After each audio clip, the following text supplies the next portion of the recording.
தானே பாருங்க. ஏய் தானே பற்றியா எவ்வளோ தானே இருக்குதுன்னு. வா சாப்பிடுங்கடி வாடி வா. யார் இதுலேயே வச்சுருக்க தானே 2 பாக்ஸில் வச்சுருக்கேங்க. பச்சை பயிறு இதெல்லாம் இருக்கு பாரு. வா வா சாப்பிடு வா. சுண்டல் எது இருக்கு வா. இன்னும் ஒரு கொழுப்பு பாரு உனக்கு. உள்ளே போனேன்னா உள்ளே உனக்கு யார் சோறு போட போகிறா? யாரும் இல்லை சோறு போடுறதுக்கு. வா வெளியே வா. நான் இங்கே தான் இருக்கிறேன். வா நீ வெளியே வா. வா இங்கே வா. வா வா நடந்து வா. பாரு அவன் சாப்பிட்றான் பாரு. போ நீ போய் சாப்பிட்டு போய் உன் பிள்ளைங்களுக்கு கூப்பிட்டு போ. வந்து நீ சாப்பிடு வா. வா வந்து சாப்பிட்டு உன் பிள்ளைங்கள போய் ஊட்டு. வா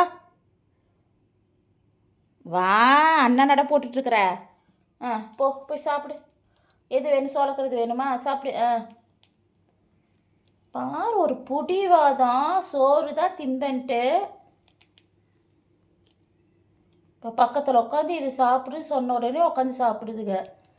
கிட்டத்தட்ட 2 மணி நேரம் 3 மணி நேரமாக கதவுக்கிட்டேயே நிற்கிறாங்க. நானும் கதவை சாத்திட்டு உள்ளே படுத்துட்டேன்.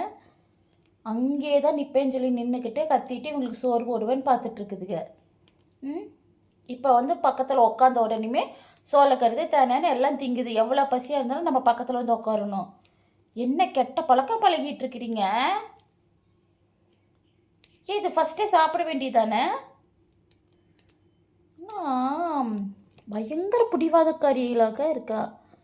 பிடிவாதக்காரி சிண்டி. சாப்பிட்டு போய் பிள்ளைங்களுக்கு விட்டுடு. ஆமாம் பார். அவன் கொஞ்சம் ஒயிட் ரைஸ் வச்ச வெறும் வீட்டில் செஞ்சது ஒயிட் ரைஸ் மட்டும் வச்சேன். அதை கொஞ்சம் சாப்பிட்றதுக்கு. இது தானே சாப்பிடுது. இது சாப்பிடுது. அல்லா முடியல.